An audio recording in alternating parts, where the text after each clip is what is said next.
हरे कृष्णा कृष्णा कृष्णा हरे हरे, हरे राम राम राम हरे हरे, हरे कृष्णा कृष्णा कृष्णा हरे हरे, हरे राम राम राम हरे हरे, हरे कृष्णा कृष्णा कृष्णा हरे हरे, पुंडलिक वरदारी विठ्ठल श्री ज्ञानदेव तुकाराम, पंढरीनाथ भगवान की जय, माऊली ज्ञानेश्वर महाराज की जय, जगद्गुरु संत तुकाराम महाराज की जय. गुरुर ब्रह्मा गुरुर विष्णू गुरुर देवो महेश्वरा, गुरुर साक्षात परब्रह्म तस्मै श्री गुरुवे नमः.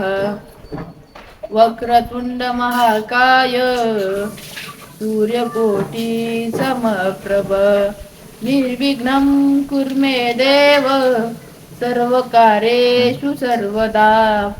महायुगपीठे तटे भीमरत्यं वरं पुंडलिकाय दातुं मुनीन्द्रे, समागत्य तिष्ठं तमानन्दकन्दं परब्रह्मलिंगं भजे पांडुरंगम.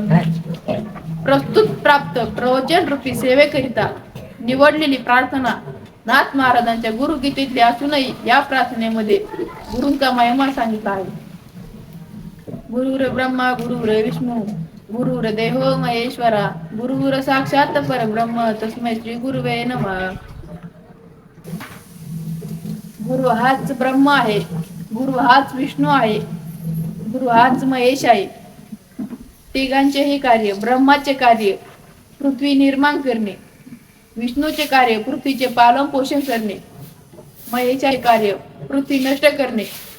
तसेच आपले गुरु आपल्याला घडवतात आणि आपलं पालन पोषण करतात आणि मनातल्या वाईट विचार संघर्ष करतात आणि मनातल्या वाईट विचार काढून चांगल्या मार्गाकडे नेतात. एका ठिकाणी एक गुरुकुल होतं. त्यामध्ये सर्व श्रीमंताचे मुले शिकत होते. एक गरीबाचा मुलगा होता आणि तो अस्वच्छ राहत होता, पण तरीही तो गुरुजींना आवडायचा, गुरुजींची सेवा करायचा, गुरुजींचे कपडे धुवायचा. त्यामुळे तो गुरुजींची सेवा करायचा, गुरुजींचे कपडे धुवायचा, गुरुजींचे सर्व काम करायचा. त्यामुळे तो गुरुजींना खूप आवडायचा. बाकीचे मुलं विचार करायचे की खरा हा रामदासच का आवडत असेल, हा तरी इतकर का गाणारला आहे, आंघोळ करत नाही, तरीही तो गुरुजींना आवडतो.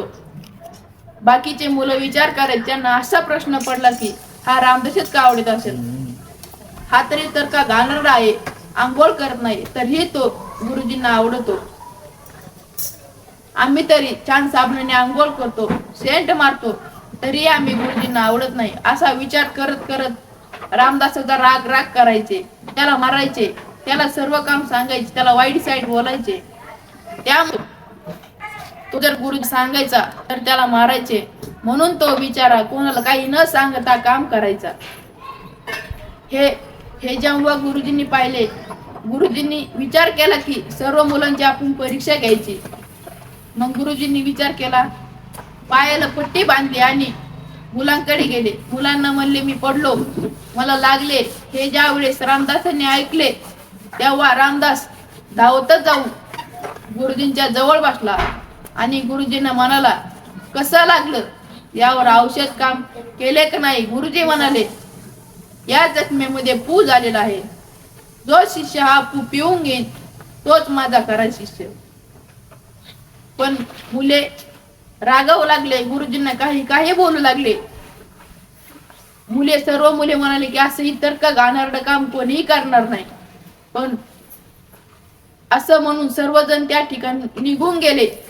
एकटा रामदास त्या ठिकाणी थांबला आणि गुरुजींच्या पायाजवळ बसला आणि पायाची पट्टी सोडू लागला आणि पू पियाला सुरुवात केली. पण तो पू नसूनही गोड आंब्याचा रस होता.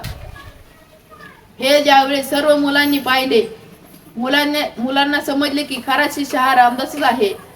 हे ज्या वेळेस देवांनी बघितले, देव तिथे साक्षात प्रगट झाले आणि गुरु सोबत शिष्याचेही दर्शन झाले.